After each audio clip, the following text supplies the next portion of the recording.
Good morning all of you. कैसे हैं आप सभी का हार्दिक स्वागत है इस वीडियो में। तो जैसा कि आप टाइटल देख के समझ ही गए होंगे कि आज इस वीडियो में हम किस चीज़ की बात करने वाले हैं। यस, आज हम बात करने वाले हैं आरबीआई असिस्टेंट के एग्ज़ाम की। तो सबसे पहले तो मेरे को ये बात करनी है कि भी कुछ स्टूडेंट्स काफ़ी वरी हैं इस चीज़ को लेके कि उनका आरआरबी में नहीं सिलेक्शन हुआ, आईबीपीएस में नहीं हुआ, तो क्या वो आरबीआई असिस्टेंट प्री निकाल पाएंगे या नहीं। तो मुझे ये बोलना है कि आप बिल्कुल आरबीआई असिस्टेंट प्री निकाल सकते हैं। ऐसा कुछ भी नहीं है कि आपके अदर एग्ज़ाम्स नहीं निकले हैं तो आपका ये भी नहीं निकलेगा। बिल्कुल भी नहीं, हर एग्ज़ाम बिल्कुल अलग होता है, उसके लिए प्रिपरेशन या स्ट्रेटजी जो हम बनाते हैं वो बिल्कुल अलग होती है। इवन लास्ट टाइम भी हमें देखने को मिला था कि जो स्टूडेंट्स बाकी एग्ज़ाम को क्वालिफाई नहीं कर पाए थे उन्होंने आरबीआई असिस्टेंट में काफ़ी अच्छा करके दिखाया है। एंड मेरे को एसबीआई पीओ का याद है, जो एसबीआई पीओ का साइकोमेट्रिक टेस्ट हुआ था, जो कि SBI PO mains qualified students का ही लिया गया था। तो उस टाइम पे मेरी कुछ स्टूडेंट्स से बात हुई एंड मेरे को पता चला कि उस उस साल में उन स्टूडेंट्स ने कोई भी अदर एग्ज़ाम क्वालिफाई नहीं किया, लेकिन उनका एसबीआई पीओ मेंस निकला। तो हम कभी भी ऐसे सेल्फ डाउट करके या फिर किसी अदर रीज़न से ऐसा हमें बिल्कुल भी नहीं सोचना चाहिए कि हमारा ये एग्ज़ाम नहीं निकलेगा या फिर कुछ भी होगा।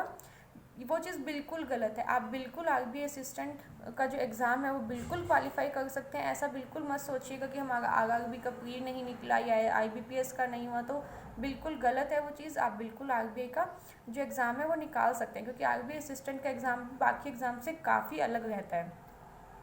तो अभी हम बात करते हैं कि हम आरबीआई असिस्टेंट की प्रिपरेशन कैसे कर सकते हैं कि जिससे हमको एक सिलेक्शन लेने में बहुत ज़्यादा हेल्प होगी। तो सबसे पहले तो मेरे को ये बोलना है कि आरबीआई असिस्टेंट का जो एग्ज़ाम है वो काफ़ी इजी आता है, बहुत बहुत इजी आता है। एंड इवन जो उसका लेवल है वो आरआरबी के प्री के एग्ज़ाम के इक्वल ही आता है। एंड यही रीज़न है कि आरबीआई असिस्टेंट की जो एग्ज़ाम है, जब हम उसकी कट ऑफ देखते हैं तो वो बहुत हाई जाती है। एंड इवन कुछ स्टेट्स में तो हमें देखने को मिला कि आउट ऑफ 100 मोर देन 90 की भी कट ऑफ गई है। और उसका रीज़न यही है कि वन कंपटीशन तो बिल्कुल हाई रहता ही है, बट उसका जो एग्ज़ाम का लेवल होता है वो बहुत ईजी आता है। एंड मैंने वो एग्ज़ाम दिया है एंड मैंने देखा है कि उसका जो लेवल है कहीं ना कहीं वो आरआरबी को मैच करता ही है। तो हम उसकी प्रिपरेशन या स्ट्रेटजी कैसे करें। तो सबसे पहले तो मेरे को यही बोलना है कि आप अब तक आपने जो प्रिपरेशन की है वो बहुत अच्छी है, बिल्कुल आपने अच्छी प्रिपरेशन ही की होगी। हाई लेवल के क्वेश्चंस भी लगाए होंगे एंड जो चीज़ें हैं जैसे मिसलेनियस है या अदर टॉपिक्स उनकी अच्छे से प्रैक्टिस की ही होगी। बट अब मैं बोलूँगी कि अब एग्ज़ाम को बिल्कुल 10 से 12 दिन बचे हैं, तो मैं बोलूँगी कि आप बिल्कुल एग्ज़ाम लेवल क्वेश्चंस को लगाइए, लाइक ईजी लेवल के क्वेश्चंस को लगाइए, ताकि एक आपकी प्रैक्टिस बने कि आप कम टाइम में ज़्यादा क्वेश्चंस को अटैम्प्ट कर पाएँ। ऐसा ना हो कि आपकी एक्यूरेसी है, आपको चीज़ें आती हैं, लेकिन आपकी जो कम टाइम में ज़्यादा क्वेश्चंस करने की वो हैबिट है वो बनी ही नहीं है, क्योंकि आपने कहीं ना कहीं वो डिफ़िकल्ट चीज़ों की प्रैक्टिस की है। एंड वो उस चीज़ के आप हैबिचुअल हो गए हो कि इतने टाइम में आप इतने क्वेश्चन कर पाएंगे, आपकी स्पीड थोड़ी सी स्लो हो गई है। तो मैं बोलूँगी कि आप मॉक टेस्ट लगाइए एंड मॉक टेस्ट ऐसे लगाइए कि जो एग्ज़ाम लेवल को मैच करें। बहुत ज़्यादा हाई लेवल के मॉक टेस्ट लगाने की अभी नीड नहीं है, क्योंकि जो आरबीआई असिस्टेंट का एग्ज़ाम आएगा वो बहुत डिफ़िकल्ट नहीं आता है, वो बिल्कुल ईजी ही रहता है। एंड इवन कुछ स्टूडेंट्स को ये डाउट रहता है कि इंग्लिश सेक्शन को हम कैसे करेंगे। इंग्लिश सेक्शन में बड़ी प्रॉब्लम आती है बच्चों को। तो मुझे ये बोलना है कि इंग्लिश सेक्शन भी आरबीआई असिस्टेंट का बहुत ज़्यादा डिफ़िकल्ट नहीं आता है। इवन जो उसके आरसी रहते हैं या फिर पैरा जम्बल्स रहते हैं, क्लोज टेस्ट रहते हैं, वो भी बहुत इजी लैंग्वेज में रहते हैं, उनको हम इजीली डिकोड कर पाते हैं। बस मेरे को यही बोलना है कि इंग्लिश में काफ़ी स्टूडेंट्स का, even most of the students का क्या कहते हैं, एक्यूरेसी का बड़ा इशू रहता है, क्योंकि उसमें 100% एक्यूरेसी लाना ऑफ कोर्स इंग्लिश में थोड़ा सा डिफ़िकल्ट होता है हमारे लिए। बट हमें क्या ध्यान देने की, एक्यूरेसी पे तो ध्यान देना ही है, हमें कहीं पे भी जल्दबाजी नहीं करनी है। कुछ स्टूडेंट्स क्या करते हैं कि नहीं, हमें 20 मिनट्स में 30 क्वेश्चंस करने हैं, तो हम थोड़ा सा जल्दबाजी में गलत क्वेश्चन भी गलत आंसर भी मार्क कर देते हैं। नहीं, इंग्लिश उसकी ऐसी आएगी अगर आपने थोड़ा सा चीज़ों को देखा, थोड़ा सा टाइम दिया, तो आप बिल्कुल सही क्वेश्चन सही आंसर पे ही टिक मार्क करके आएंगे, क्योंकि उसकी जो लैंग्वेज आएगी वो बिल्कुल आप इजीली डिकोड कर पाएंगे। एंड इवन लास्ट टाइम का मुझे पैराजम्बल थोड़ा थोड़ा याद है कि वो एक स्टोरी टाइप से आया था, जिसको ऑलमोस्ट हर स्टूडेंट ने सही ही किया था। एंड आरसी में भी कुछ ऐसा नहीं था कि इन्फ्रेंस बेस्ड क्वेश्चन है या फिर कुछ अदर टोन है या कुछ ऐसा, बिल्कुल भी ऐसा नहीं था, बिल्कुल इजी लेवल का था। एंड उस क्वेश्चंस को भी हम इजीली कर पाए थे। इंग्लिश में सिर्फ आप उन्हीं क्वेश्चन को छोड़िएगा जिनको आपको पता है कि किया तो 50-50 चांस होगा, आप उसको बिल्कुल अवॉइड कीजिएगा, क्योंकि एक्यूरेसी बहुत मैटर करने वाली है इस एग्ज़ाम में। अगर आपने एक्यूरेसी पे अपना ध्यान नहीं दिया तो वो कहीं ना कहीं आपकी सिलेक्शन पे इफेक्ट डालेंगी, क्योंकि एग्ज़ाम का लेवल इजी होगा एंड बच्चे ज़्यादा से ज़्यादा क्वेश्चंस करके आएंगे एंड विद एक्यूरेसी करके आएंगे। तो अगर आपने क्वेश्चंस को गलत किया तो वो बिल्कुल आपकी एक्यूरेसी को लेके जाएंगे एंड आपके सिलेक्शन पे इफेक्ट डालेंगे। तो इंग्लिश में मेनली बच्चे को प्रॉब्लम आती है, तो मैं बोलूँगी आउट ऑफ 30 अब 22, 23, 25 इतने बन जाते हैं इजीली। आपको लगेगा कि अगर ऐसे कैसे 25 भी बोल रहे कि ज़्यादा रिस्क भी नहीं लेना, तो मैं बोलूँगी 30 आउट ऑफ 30 भी कुछ स्टूडेंट्स करके आते हैं। एंड मैं बिल्कुल भी नहीं बोलूँगी कि आप करके आइए, आप विद एक्यूरेसी 25 करके आइए एंड 25 आप बिल्कुल ईजिली बना भी लेंगे। अपनी एक्यूरेसी का ध्यान दीजिए, लेकिन उस पर कोई भी कॉम्प्रोमाइज़ मत कीजिए कि आप 25 करोगे उस पर भी कॉम्प्रोमाइज़ है। लेकिन 21, 22 ये तो मैंडेटरी है, ये तो आपको बनाने ही होंगे, अदरवाइज़ आपके उतने अटैम्प्ट ही नहीं हो पाएंगे जितने की कट ऑफ चली जाएगी। तो इतने बनाइएगा बट विद एक्यूरेसी बनाइएगा।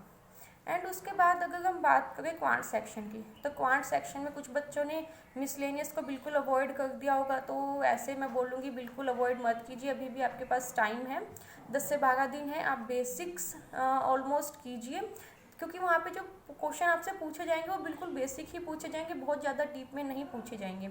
एंड कट ऑफ हाई जाती है, तो इसका मतलब ये है कि आपको मैक्सिमम अटैम्प्ट करने होंगे। मैक्सिमम अटैम्प्ट आप तभी कर पाएंगे जब आपको मिसलेनियस टॉपिक्स आते होंगे, एंड मिसलेनियस बिल्कुल वो बेसिक ही पूछेंगे, आप इजीली सॉल्व कर पाएंगे। तो मैं बोलूँगी किसी भी टॉपिक को बिल्कुल एकदम से अवॉइड मत कर देना कि बिल्कुल ही नहीं करना है। हाँ, कुछ एक टॉपिक हैं जैसे परमुटेशन कम्बिनेशन वाले क्वेश्चंस हैं या प्रोबेबिलिटी वाले क्वेश्चन हैं, उनको थोड़ा बहुत अवॉइड कर सकते हो, लेकिन ऐसा नहीं होना चाहिए कि मिसलेनियस आप करके ही नहीं गए, तो वो थोड़ा सा प्रॉब्लमेटिक सिचुएशन हो जाएगी। बेसिक्स तो एटलीस्ट आप करके जाइए, क्योंकि वहाँ पे आपको मिसलेनियस क्वेश्चंस अटैम्प्ट करने ही होंगे, तब भी आपके अटैम्प्ट्स इंक्रीज होंगे, आपका स्कोर इंक्रीज होगा एंड आपका फाइनल सिलेक्शन होने के जो चांसेस है वो बढ़ जाएंगे।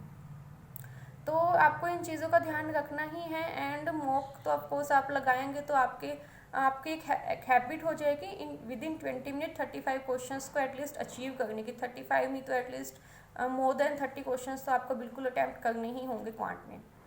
तो नेक्स्ट थिंग इज़ रीजनिंग की अगर हम बात करते हैं तो रीजनिंग भी बिल्कुल इजी लेवल की आने वाली है, कोई ऐसे डरने की चीज़ नहीं है, लेकिन फिर भी मैं आपको बोलूँगी कि आप प्रेफर कीजिए कि जो पजल्स हैं वो आप बाद में ही कीजिए, बाकी अदर चीज़ें करने के बाद, लाइक जो छोटे क्वेश्चन है सिलॉग्स है, इनइक्वालिटी है, ब्लड रिलेशन, डायरेक्शन या जो भी अदर मिसलेनियस क्वेश्चंस आएंगे पहले आप उनको निपटाइए, क्योंकि बहुत बार क्या होता है अगर हमसे एक ईजी पजल भी, अगर छोटी सी पजल भी नहीं बनी तो कहीं ना कहीं वो हमारे दिमाग में वो चीज़ अटक जाती है एंड उसकी वजह से हमारा वो पूरा सेक्शन ख़राब होने के चांसेस बढ़ जाएंगे।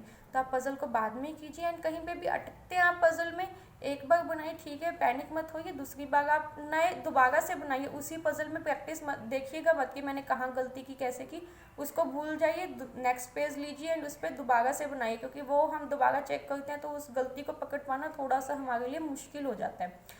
तो आप ऐसे मत कीजिएगा, दोबारा से बनाइएगा एंड आपका हो जाएगा, पैनिक होने की नीड नहीं है। दोबारा भी नहीं बनती है तो आप उस पज़ल को छोड़ दीजिए, नेक्स्ट पज़ल पे जाइए। एक पज़ल पे इतना टाइम देना बिल्कुल भी सही नहीं है, क्योंकि कई बार क्या होता है कि हम बिल्कुल सिली मिस्टेक कर रहे होते हैं एंड बार बार देखने के बाद भी हम उसको नहीं पकड़ पाते, तो इससे अच्छा होगा कि हम उस क्वेश्चन को ही छोड़ दें। तो इस चीज़ की प्रैक्टिस आप मॉक से ही कर पाएंगे। तो ओवरऑल मैं यही बोलूँगी कि अब ये टाइम आ चुका है कि बहुत ज़्यादा डिफ़िकल्ट क्वेश्चंस की नहीं, इनफैक्ट जो आरबीआई असिस्टेंट में जो एक लेवल आता है उन क्वेश्चंस की प्रैक्टिस कीजिए, मॉक टेस्ट दीजिए एंड देखिए आप किन चीज़ों में अच्छे हैं एंड कैसे आप अपनी स्ट्रेटजी को यूज़ कर सकते हैं, किन क्वेश्चंस को पहले प्रेफरेंस देंगे, किन क्वेश्चंस को बाद में करेंगे, कैसे अटैम्प्ट करने से आपके मार्क्स अटैम्प्ट आपके बढ़ते हैं। एंड मेन थिंग इज़ आपकी एक्यूरेसी बिल्कुल भी कॉम्प्रोमाइज़ नहीं होनी चाहिए, तो ये आप बिल्कुल मॉक टेस्ट से ही देख पाएंगे। तो मॉक टेस्ट लगाइए एंड देखिए कि आप कैसे एक और अच्छे वे से आरबीआई असिस्टेंट के एग्ज़ाम को निकाल पाएँ।